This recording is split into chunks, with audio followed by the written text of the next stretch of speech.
पिंकी धनखड़ खबरों के खास बुलेटिन की शुरुआत करेंगे और बात करेंगे बढ़ते हुए कोरोना के मामलों को लेकर। देश भर में कोरोना की रफ्तार अब डराने लगी है। देश में काफी तेजी के साथ कोरोना के मामले बढ़ रहे हैं। देश भर में कोरोना के अब जो मामले एक्टिव देखे जा रहे हैं उनकी संख्या हो चुकी है 6,491। देश में कोरोना से अब तक 65 लोगों की मौत हो चुकी है। पिछले 24 घंटे में कोरोना के 378 नए केस सामने आए हैं। सोचिए जरा, महज 24 घंटे में 378 नए मामले जो हैं वो सामने आए हैं और जो एक्टिव केस पूरे देश भर में देखे जा रहे हैं उनकी संख्या, ये जो आंकड़ा है ये 6,000 के भी पार जा चुका है। लगातार आंकड़ा तेजी के साथ बढ़ रहा है। सबसे ज्यादा चपेट जो इस वक्त कोरोना की चपेट में जो राज्य देखे जा रहे हैं वो महाराष्ट्र और केरल है। महाराष्ट्र और केरल में इस वक्त सबसे ज्यादा मामले जो हैं वो देखे जा रहे हैं। इसी के साथ देश भर में कोरोना अपने पैर पसार चुका है और धीरे धीरे करके लोगों को अपनी चपेट में एक बार फिर से ले रहा है। कोरोना का ये नया वेरिएंट है जो कि लगातार यहाँ पर लोगों को प्रभावित कर रहा है। मरने वालों की संख्या भी बढ़ रही है। ऐसे में लगातार यहाँ पर प्रशासनिक अधिकारियों की तरफ से कहा जा रहा है कि आपको डरने की जरूरत नहीं है, लेकिन सतर्क रहने की बहुत ज्यादा जरूरत है और इसलिए आपको सावधानी बरतनी होगी क्योंकि ये बेहद जरूरी है।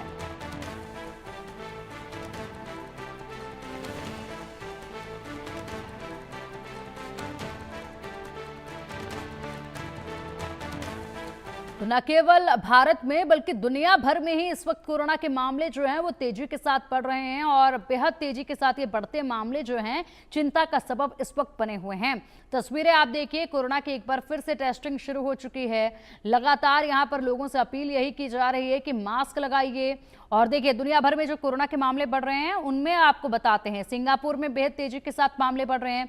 लगातार सिंगापुर, हांगकांग, ये तमाम वो जगह हैं जहां पर ये मामले तेजी से बढ़ रहे हैं। चीन की बात करें तो चीन ही वो देश है जहां पर ऐसे नए वायरस निकलकर लगातार सामने आते रहे हैं। थाईलैंड में भी मामले बढ़ रहे हैं। ये वो जगह है जहां पर कोविड के मामले बढ़ रहे हैं और इसीलिए भारत भी बिल्कुल अछूता नहीं है। सिंगापुर में बढ़ चुके हैं मामले तेजी के साथ। हांगकांग की बात करें, वहां पर भी मामले बहुत अधिक इस वक्त हो चुके हैं। थाईलैंड की बात करें, वहां पर भी लगातार मामले बढ़ते जा रहे हैं और इसी के साथ भारत भी इसी की चपेट में आ चुका है। एक बार फिर से आपको अस्पताल के चक्कर ना लगाने पड़े और ऐसे में कोई भी चिंता परिवार वालों के लिए ना करने पड़े, इसलिए आपको अभी से जो है तमाम बातों का ध्यान रखना होगा। कोविड JN.1 के जो सिम्टम्स हैं वो आपको बता रहे हैं। इसमें आपको सिर दर्द होगा, बुखार होगा, शरीर में दर्द होना शुरू होगा, ये तमाम लक्षण हैं। आंखों में जलन होने की शिकायत आपको हो सकती है और इसी के साथ ये तमाम सिम्टम्स अगर आपको नजर आते हैं तो डॉक्टर से सलाह लें। सूखी खांसी अगर आपको हो रही है तो तुरंत डॉक्टर से सलाह इसको लेकर लें और अपने आप को दूसरे लोगों से दूर कर लें। स्वाद या फिर गंध आना बंद हो जाता है तो भी आपको तुरंत यहाँ पर खुद को आइसोलेट करने की जरूरत है। और अब चलिए अधिक जानकारी के लिए हमारे सहयोगी राजकिरण का रुख करेंगे। राज, आप अपने एरिया से क्या अपडेट दे रहे हैं? कोविड को लेकर कितने मामले देखे जा रहे हैं? लोग किस तरीके से रिएक्ट कोरोना की ये दूसरी मार जो झेली जा रही है इसको लेकर कर रहे हैं? जी हाँ, अभी पूरी तरह से तेलंगाना में देखा गया तो सिर्फ 9 केसेस अभी तक तेलंगाना में रिपोर्ट हुए हैं, जिसमें पिछले 24 घंटों में सिर्फ एक एक्टिव केस यहाँ पर तेलंगाना में रिपोर्ट हुआ है। रही आंध्र प्रदेश की बात, आंध्र प्रदेश में पिछले 24 घंटे में एक ही केस हुआ है, जिसके पूरे मिलाकर आंध्र प्रदेश में 85 केसेस अभी तक कोविड के यहाँ पर आंध्र प्रदेश में है। रही बात तमिलनाडु की, तमिलनाडु में 219 केसेस है, पूरे एक्टिव केसेस तमिलनाडु में है। पिछले 24 घंटे में 25 एक्टिव केसेस तमिलनाडु में रिपोर्ट हुए हैं। रही बात केरला की, देश में सबसे ज्यादा केसेस केरला में पाए गए हैं। अभी तक देखा गया तो 1957 एक्टिव केसेस केरला में है और पिछले 24 घंटे की बात करें तो पिछले 24 घंटे में 7 केसेस यहाँ पर रिपोर्ट होते हुए दिख रहे हैं। मगर यहाँ पर एक खास बात देखने को मिल रहा है कि पिछले दिन में पिछले 48 आवर्स से पहले जब हम देखते हैं तो एक दिन में 100 से भी ज्यादा केसेस केरला में रिपोर्ट होते हुए नजर आ रहे थे। मगर फिलहाल पिछले 24 घंटे में सिर्फ 7 एक्टिव केसेस केरला में रिपोर्ट हुए हैं। मतलब यहाँ पर देखा गया तो सरकार की तरफ से पूरी तरह से इंतजाम की जा रही है और प्रिकॉशंस भी बताया गया है, एडवाइजर भी जारी किया है और उस एडवाइजरी को सीरियसली केरला के कॉमन पब्लिक अभी इसको पालन करते हुए नजर आ रही है। और पूरी तरह से हॉस्पिटल्स और दक्षिण भारत के सभी सभी प्लेसेस में, सभी स्टेट्स में अलर्ट जारी किया गया है। हॉस्पिटल्स में कोविड वार्ड सेपरेट बनाई गई है, और ऑक्सीजन जो पहले और फर्स्ट और सेकंड वेव के समय जो ऑक्सीजन का किल्लत यहाँ पर देखने को मिल रहा था देश भर में, अभी हॉस्पिटल में जितने भी सरकारी हॉस्पिटल है, सभी हॉस्पिटल में ऑक्सीजन का यूनिट बना दिया गया है, ताकि आगे इनकेस कोरोना जैसे आगे कुछ बीमारी ऐसे महामारी फैलती है तो ऑक्सीजन की कोई कमी नहीं रहा है। तो अभी पूरी तरह से तो इंतजाम तो सभी सरकार किए हुए हैं, मगर ये है कि पब्लिक को एडवाइजरी जो केंद्र सरकार और राज्य सरकार के द्वारा एडवाइजरी दी गई है, उसको पूरी तरह से पालन करने की बात कर रहे हैं। बिल्कुल बिल्कुल राज, आप बने रहिएगा हमारे साथ। फिलहाल अपडेट हम लेंगे और भी तमाम जानकारियां सामने आ रही हैं। पिछले 24 घंटे में दिल्ली में कोरोना के 42 नए मामले दर्ज हुए हैं। पश्चिम बंगाल में कोरोना के 54 नए मामले सामने आए हैं। महाराष्ट्र की बात करें तो 12 नए मामले यहां से सामने आए हैं। और पिछले 24 घंटे में गुजरात में 158 नए केस दर्ज किए गए हैं कोरोना के। कर्नाटक में 57 और राजस्थान में 4 नए मामले सामने आए हैं। लगातार मामले हर राज्य में बढ़ रहे हैं। यह आंकड़ा तेजी के साथ बढ़ रहा है। लोगों को इन आंकड़ों पर ध्यान देना चाहिए और इसी के साथ सावधानी बरतनी चाहिए। दिल्ली से हमारे सहयोगी मनोहर केसरी हमारे साथ जुड़े हुए हैं। नोएडा से हमारे सहयोगी महेंद्र माही हमारे साथ जुड़े हुए हैं। नोएडा का रुख करना चाहेंगे। महेंद्र, नोएडा से फिलहाल क्या अपडेट आप दे रहे हैं? लगातार आप ग्राउंड जीरो से जैसे बता रहे हैं कि अस्पतालों में अभी इतनी गंभीरता नहीं देखी जा रही है, लापरवाही को लगातार आप उजागर करते रहे हैं। फिलहाल क्या अपडेट है इन बढ़ते हुए मामलों को देखते हुए, और कोरोना के मामले इस वक्त नोएडा में कितने दर्ज किए गए हैं?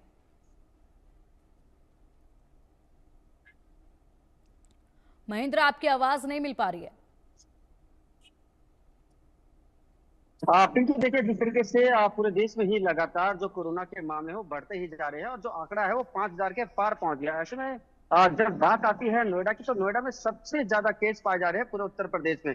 बीते 24 घंटों की बात करें तो 3 नए मामले आए हैं और पूरे जनपद में सक्रिय केसों की बात करें तो 222 जो है सक्रिय केस है। ऐसे में आज हमारी बात टीकम सिंह सोई, तो उन्होंने बताया किस तरीके से। देखिए, एक अच्छी खबर यह है कि जो 222 पेशेंट है उसमें से 90% पेशेंट ऐसे हैं जो कि जिनका उपचार हुआ, जो कि खुद ही ठीक हो गए, यानी कि घर में उनको आइसोलेट किया गया और अधिकतर जो पेशेंट है वो ठीक हो गए। इनमें से 6 मरीज ऐसे हैं जिनको आईपीडी में भर्ती कराया गया और कुछ दिन पहले 3 माह की बच्ची की मौत हो गई थी। मौत इसलिए हुई थी क्योंकि जब उसको नोएडा के जिला अस्पताल में भर्ती कराया गया था, फिर उसको दिल्ली के चाचा नेहरू अस्पताल में भर्ती कराया गया, जहां उपचार के दौरान उसकी मौत हो गई। रिपोर्ट जब सामने आई तो पता चला उस बच्ची को पहले निमोनिया था और पानी की कमी थी, और जब आखिरी रिपोर्ट डॉक्टर ने देखी तो पता चला उस बच्ची को कोविड भी था। तो जैसे हम लोग लगातार ये बता रहे हैं कि जो नया वेरिएंट है, JN1 वेरिएंट है, ये बच्चों के लिए काफी खतरनाक है। उसके साथ जो बूढ़े बुजुर्ग हैं उनके लिए काफी खतरनाक ये वायरस है। जो नौजवान है वो तो झेल जाएंगे, क्योंकि अधिकतर जो नौजवान है वो जो 222 की मैं बात कर रहा हूँ उसमें से 130 के आसपास तो नौजवान है, तो उनका तो इलाज घर पे ही हो रहा है और कहीं ना कहीं वो ज्यादा रिकवर हो रहे हैं। मगर सबसे ज्यादा परेशानी की बात है घर में जो बुजुर्ग हैं और घर में जो छोटे बच्चे हैं उनके लिए काफी परेशानी की बात है। और सीएमओ का भी कहना है कि देखिए, अगर आप घर से बाहर निकल रहे हैं, खासकर जहां पब्लिक गैदरिंग होती है, यानी कि जहां भीड़ भाड़ वाले इलाके होते हैं, खासकर मेट्रो स्टेशन या सरकारी बस या तमाम ऐसी जगह जहां लोग बाग इकट्ठे होते हैं, तो वहां पर मास्क जरूर पहने। और दूसरी बात, क्योंकि नोएडा में सबसे ज्यादा केस इसलिए आ रहे हैं क्योंकि नोएडा दिल्ली से टच है और लाखों लोग हर दिन कामकाज के लिए दिल्ली से नोएडा आते हैं और नोएडा से लोग दिल्ली जाते। तो ऐसे में कहीं ना कहीं जो स्प्रेड होता है वो यहाँ ज्यादा देखने को मिल रहा है, क्योंकि पूरे उत्तर प्रदेश में एक तरफ और नोएडा की बात करें तो एक तरफ यहाँ केसेस ज्यादा बढ़ रहे हैं।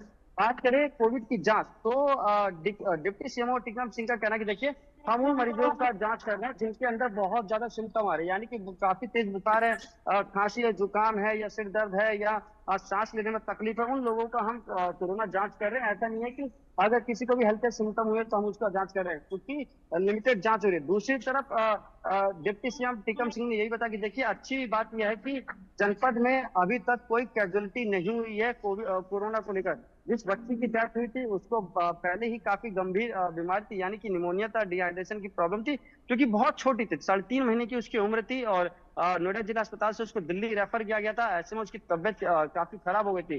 तो कह सकते हैं कि अभी हाल फिलहाल में बीते 2 दिनों में जो कोरोना का ग्राफ है वो थोड़ा डाउन रहा है, क्योंकि ठीक शनिवार है। संडे था, लोग अपने बकरीद के लिए अपने रिश्तेदारों के गए थे, तो रिपोर्ट इसलिए जो जांच रिपोर्ट थी वो कम हुई। मगर जैसे ही मंगलवार या बुधवार की बात करें तो जो आंकड़ा है ये 35 से 40 के आसपास पहुंच जाएगा। बात ठीक करते है। हैं कि जनपद में जो ठीक है, 60 बिल्कुल बिल्कुल महेंद्र, जिस तरीके से आप बता रहे हैं आंकड़ा जो है वो लगातार बढ़ रहा है और अब आपने बताया है कि 35 से 40 तक आंकड़ा जो है वो पहुंच जाएगा। दिल्ली का रुख करेंगे, हमारे सहयोगी मनोहर केसरी हमारे साथ जुड़े हुए हैं।